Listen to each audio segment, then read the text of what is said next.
Hola chicos, en el día de hoy vamos a analizar los ejes centrales que componen el contrato de transporte de acuerdo a la normativa del Código Civil y Comercial de la Nación. Vamos a analizar estas disposiciones que son más bien disposiciones generales, puesto que permiten su aplicación a todo tipo de contrato de transporte, cualquiera sea su medio, salvo aquellos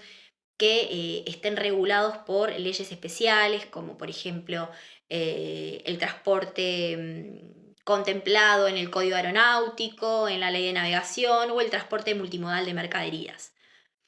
Es interesante porque nuestro Código Civil y Comercial de la Nación, en el artículo 1280 y siguientes, regula este tipo de contratos y vino de alguna manera a otorgar una definición que el Código de Vélez no nos proporcionaba respecto del transporte. En el artículo 1280 nos dice que habrá contrato de transporte cuando una de las partes, transportista o porteador, se obliga a trasladar personas o cosas de un lugar a otro a cambio de un precio o flete. Es interesante porque establece una regulación de tipo general que permite su aplicación a distintos contratos, cualquiera sea el medio. Como primera cuestión es interesante porque recepta las directrices jurisprudenciales en cuanto a los elementos que nos permiten tipificar al contrato de transporte y distinguirlo de cualquier otro contrato regulado en el Código Civil y Comercial de la Nación. ¿Cuáles son esas notas tipificantes o elementos? Por un lado el desplazamiento, por el otro lado la existencia de un precio o flete y el medio utilizado. No debemos perder de vista que a aquellos contratos que impliquen la realización o la prestación del servicio de transporte se le van a aplicar las normas de este capítulo 5, pero también aquellas normas propias de los contratos celebrados por adhesión y de los contratos de consumo, puesto que cuando hablamos, por ejemplo, del contrato de transporte de pasajeros, el pasajero se equipara a través de lo que ha sido la jurisprudencia a la figura del consumidor. Es decir, que está involucrada la normativa de defensa al consumidor en materia de contrato de transporte de personas. Por el otro lado, es interesante también traer a colación que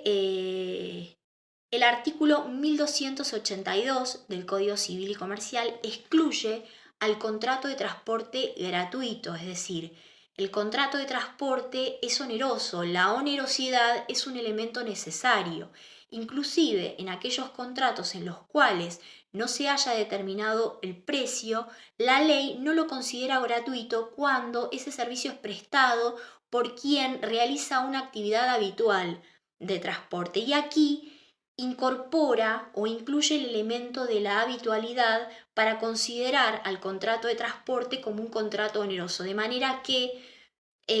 solamente quedan excluidos de esta regulación aquellos contratos de transporte gratuitos pero que son aislados. Por el otro lado, me interesa también manifestar que estamos en presencia de una actividad que es netamente comercial, que está regulada por el derecho privado, pero que está sujeta a reglamentaciones administrativas y tiene un cierto corte publicista, puesto que no debemos perder de vista que el transporte, sobre todo el transporte de personas, puede ser considerado tanto un servicio público como privado y hay que verlo desde el punto de vista social, puesto que constituye una herramienta fundamental para la convivencia y para la vida en sociedad.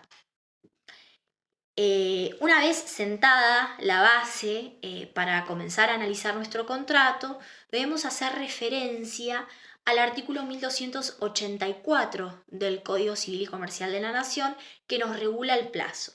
Pero antes debemos analizar la oferta al público que realiza el transportista.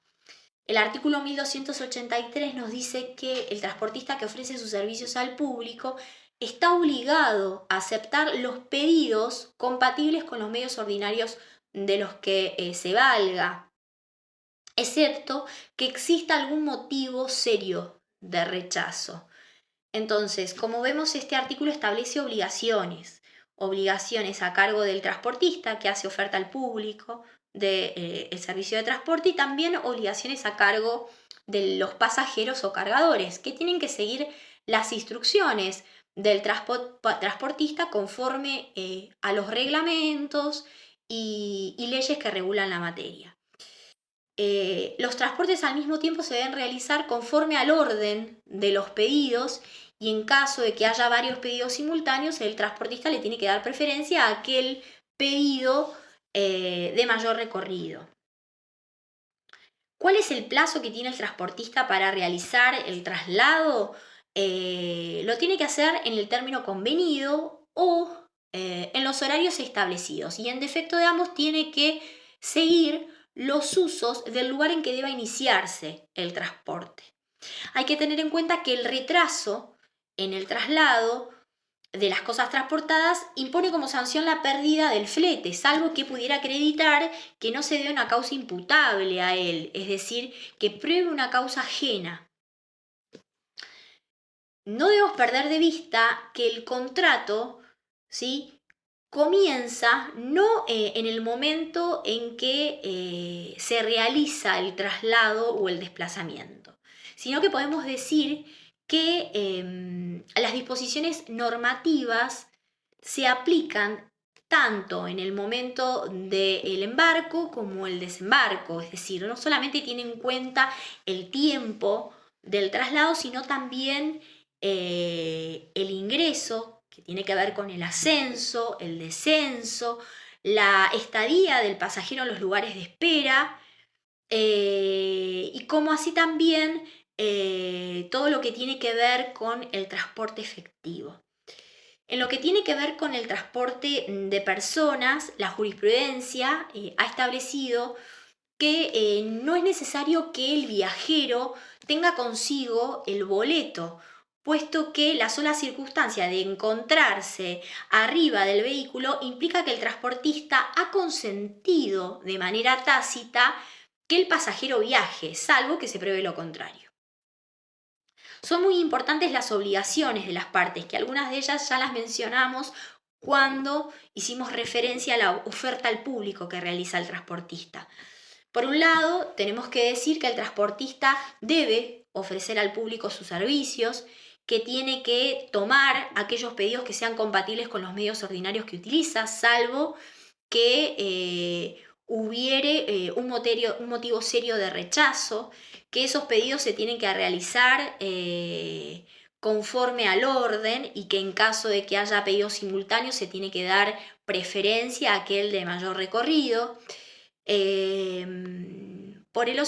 otro lado, tiene que realizar el traslado conforme a lo convenido, es decir, en el plazo establecido o en los horarios determinados, y en su defecto deberá realizarlo conforme a los usos del lugar en que deba iniciarse el transporte.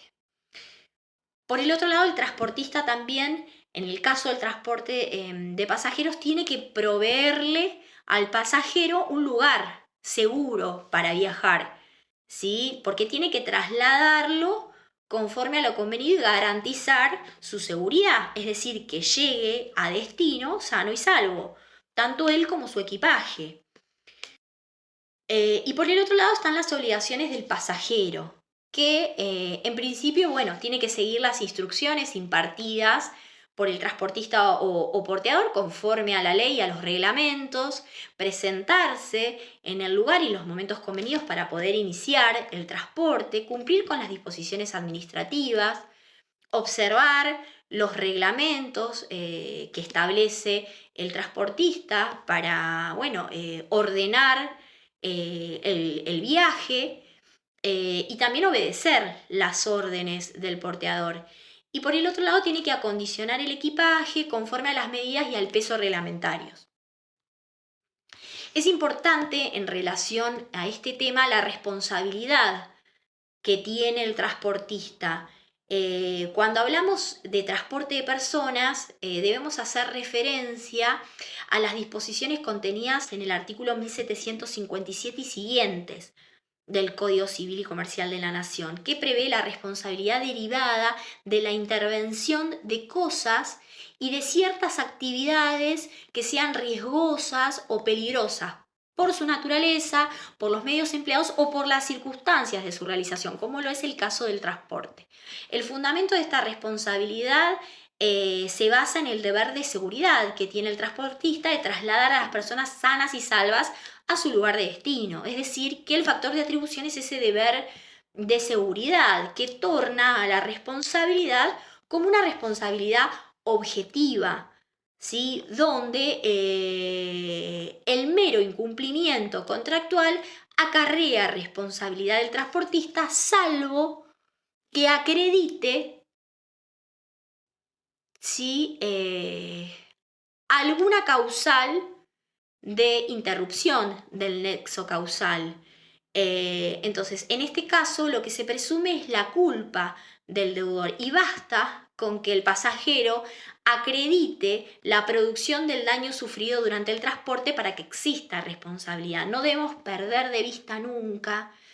que el pasajero es considerado consumidor. Bueno, los invito a analizar la jurisprudencia que les subí en la plataforma y a plantear las dudas que se les presenten. Muchas gracias por escucharme y bueno, espero verlos pronto. Saludos.